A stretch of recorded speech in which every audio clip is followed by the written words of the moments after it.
Hey guys, welcome back to my channel. If you are new to Star Stable, this video is made especially for you. I know that as a new writer, sometimes older writers, especially writers who've been playing the game for like 10 years or however long, sometimes they can be condescending or not very nice to new writers. And so you may have questions about the game or questions about the game features, and you may not have got an answer, or maybe you felt embarrassed answering it. So don't worry, this video is for you. We're going to be going over basics today, such as how to change or remove your horse's tack, how the chat works, how championships work, how to find the championship schedule, the purposes of all the different groups of chat, how to lead your horse and how much it costs, how to level up your horse to make it faster, how to friend someone. We're going to get into all the basics today.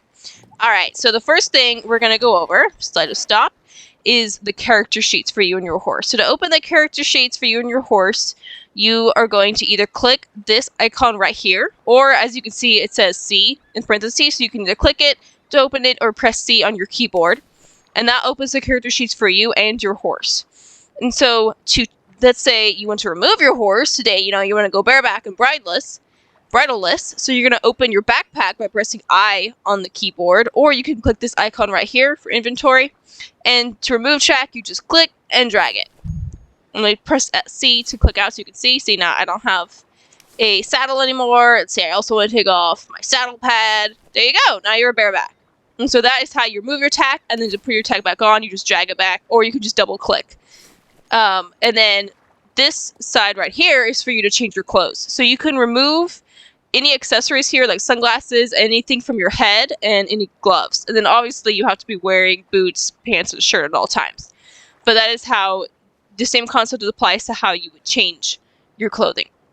Here you can also see how happy your horse is. So to make your horse happy, you need to feed him every day. Well, not just feed, you can take care of him every day. So that's feeding him, giving him water, brushing him, and picking his hooves. As you can see, I haven't played regularly for a while, so my horse, like it says, is moving 20% slower, because if you don't feed it every day, then his happiness goes down.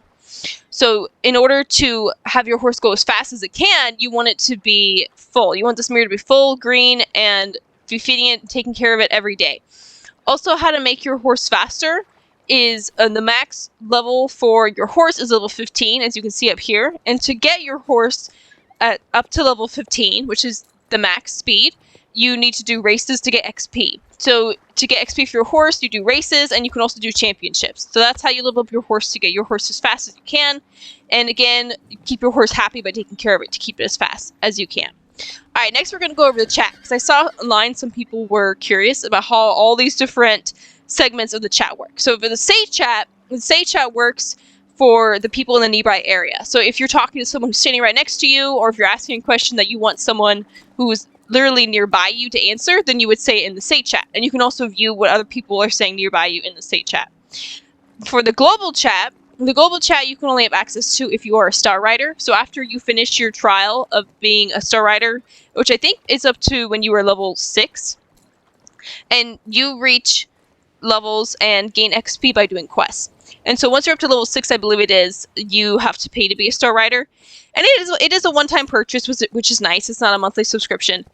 And then once you are a star rider, you have full access to the global chat. And so the global chat can only be viewed, as well as you can only type things in it if you are near a barn. And there are barns all over the map. So if you want to talk to global, if you have a question that you want anyone to answer, or maybe a lot of people advertise their clubs in global, or a lot of people advertise role plays in global, or they ask a question, then you have to be standing near a stable in order to see it and to answer. And then, as you can see, it says friend and group me. So in order to have friends, what you do is you either click on a person that's next to you. There isn't even one next to me right now, so I'll show you the second way to do it. You can also just click on a person's name, like this, just left click, and you clicked invite a friend right here. You could invite to a group, invite to a writing club if you are the club owner. And so if you do invite to a friend, then if your friend is active, you will see a name right here. And if they said something to you, you'll see like a little green mark by the name. And you just click on that person's name to see what they said to you. And then for group, as you can see, when you click on someone's name or the person next to you, and you click here, then you can invite them to a group. And the purpose of groups is just to do any group activity. So often role plays, often dressage lessons, often a flat show or a jumper show. And the great thing about being a group is that you get your own private chat, as you can see right here, so only group members can see it. And you can also change visibilities to you can only see members of your group. So it's just helpful in organizing a group if you're doing an activity together. And then obviously here is club chat if you are part of a club. And we'll get to how to create a club and what the purposes of club are in just a minute. Also, when you click someone's name, you can also ignore them.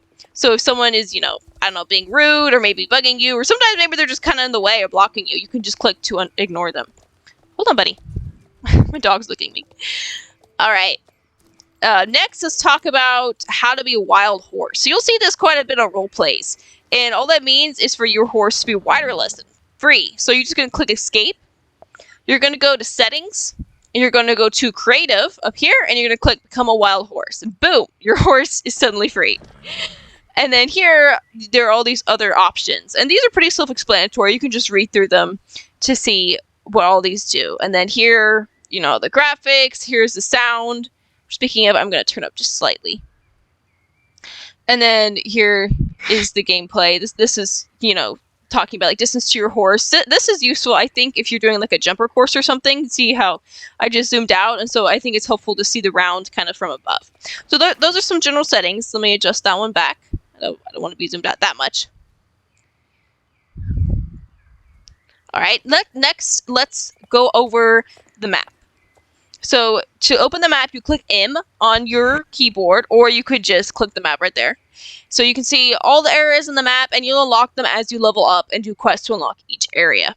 And so the map sometimes can be really full of icons, I feel like, and really hard to find your way around. So in order to put on just a certain item or get rid of all the item, you just click map icon up here, and you can click show all. Those are all the icons, which can be a lot. And then you can also click none, and none right here. And then these are all the icons you can put on. So let's say I just want to know where the competitions are. Then I would turn this on. This shows me where all the daily competitions are. Or maybe I just want to know where the horse trainers are. There's where the horse trainers are. Or maybe I just want to see the quests up here. Okay, here are all the quests. So you get the idea. The map is really useful if you want to just, if you're looking for a specific thing. Then you can put any of these in, or for example, maybe the championships, the daily championships you want to find. And so you would just put that on. So the map is a super great tool, and it's easy to use because of this. All right, next we're going to talk about the purposes of clubs and how to make a club. So I'm going to go to my home staple real quick. So clubs are not required to play at Star Stable. You don't have to join a club. The purpose of clubs is just to have a group of people to hang out with and to do fun activities with.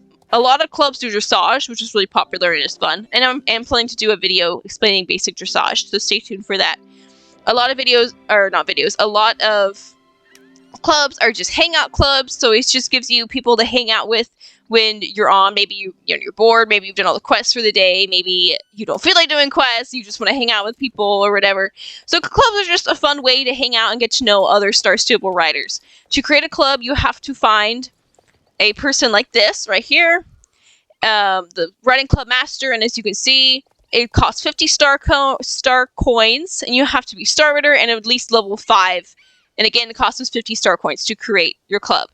And some clubs, they have a club outfit. They have, every club has club rules and description. And so it's really fun. You can kind of find a club that meets your needs. But with many clubs, I've never worked out personally just because most of them are really strict about being on at certain times for meetings and stuff.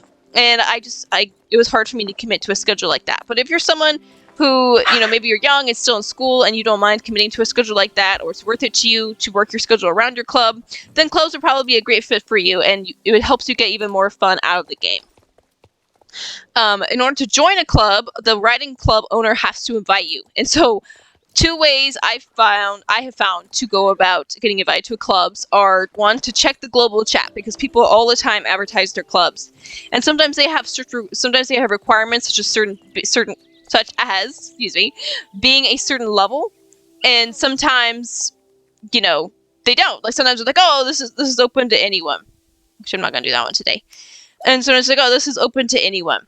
The other way to to be invited to clubs would be to go to championships, because often people go to championships, club owners, and they will look around and just start inviting people who don't have clubs to their club. All right, so next, speaking of championships, I'm gonna show you how championships work. So in order to find a championship, like I showed you on your map, this is the icon, the golden cup. Championships are every hour, with the exception of the Baroness Championship, which actually is a very new championship, and that one is 30 minutes after the hour. But that one you have to be fairly high up. I'm not sure exactly which level because it's a new one, but you know, more than level 10, I believe. So you just go to the championship, and as you can see on the map, I'm right here at the Moorland Championship, and you can click on this schedule to see what it is in the Moorland Championship runs. And so when there's 5 minutes left to the beginning of the race, there will be a golden cup over the championship manager's head, which you just click, and then you click yes to be part of the race. Races are fun, or championships, I should say. Championships are super fun because you get XP for your horse, you get money just for participating, you get 200 Jorvik Shelvings, and if you win first, second, or third, then you win a ribbon, which you can sell for even more money. And also, championships are just kind of fun to like get to know other people. Like I said, oftentimes you're invited to clubs, and it's just a fun thing to do. I like the championships a lot. I think they're super fun. Another way to find the championship schedule is to open this right here, and so this high scores is actually for whatever race that you just did, and you can see the global high scores. You can try and beat someone's high scores, and if you have the fastest high score or any in the top 20, then your score will be listed. So this is what this is for, and then also you can go to championship schedule right here, and you can see, as you can see, the days up here, the current time, and the list of all the championship schedule. That way you know what championship is coming up on the hour. And like again, as you can see, they're all on the hour with the exception of the Baroness Championship. So if you're on and it's like 10 minutes before the hour, you know, it's 1:50 or something, then like, okay, well, there's a championship in 10 minutes, so you can go to high scores and to your championship schedule to see which championship is next. Next, we're going to talk about, we're almost done here, we're just going to talk about how the global store works, which is actually a pretty new feature. When I started playing like 10 years ago, I played for about a year, and I haven't played for like 9 years. I just recently started playing again, but they didn't have that when the game first came out. It's a great feature, I think. So global store, you just click on that icon, and it shows you all of the clothing and tack and accessories and pets and all the game. And it's also cool because you can try it on just by clicking on it. So you can try those leggings on. Here's horse gear. You can sort by color. You can sort by alphabetical or lowest price, etc. Here's all the clothing. It's just really cool because there are so many stores in Star Stable, and so before you had to go to like literally every single store just to try on and buy clothes. So it was really hard to find stuff that matched. But the global store is a great way. They just compiled everything into this section, especially if you're trying to find like something by color. Like, you know, I want a green shirt. So you go to tops, you click green, and there you go. And then you can try them on in global. So it's really fun, a great way to match outfits, and great way to check stats. All right, the last thing we're going to talk about is the horse trainer and the cost of the horse trainer. So what the horse trainer does is it teaches you, you may have seen girls leading their horses by their reins, and to do that you just go to the horse trainer, and here, I actually can't remember if there's one in Moorland. So right here, horse trainer, what's the next one? Oh, there is. Okay, let's see. Right, where's the horse trainer? I think it's right here. There we go. Horse trainer. So learn how to lead your horse. So learn how to read your horse. If you have to pay 135 star coins. So it's definitely expensive, but it's cool because you can lead your horse by the bridle. And especially people use it in role plays or in YouTube videos all the time. Alright guys, that's the end of my video. For you new riders, welcome to Star Stable. I hope you enjoyed this video. If you have any questions about any other game features or how it works or anything else you would like me to cover, feel free to comment in the video below. Thank you again for watching, and welcome to Star Stable. Alright, I'll see you guys next time. Bye.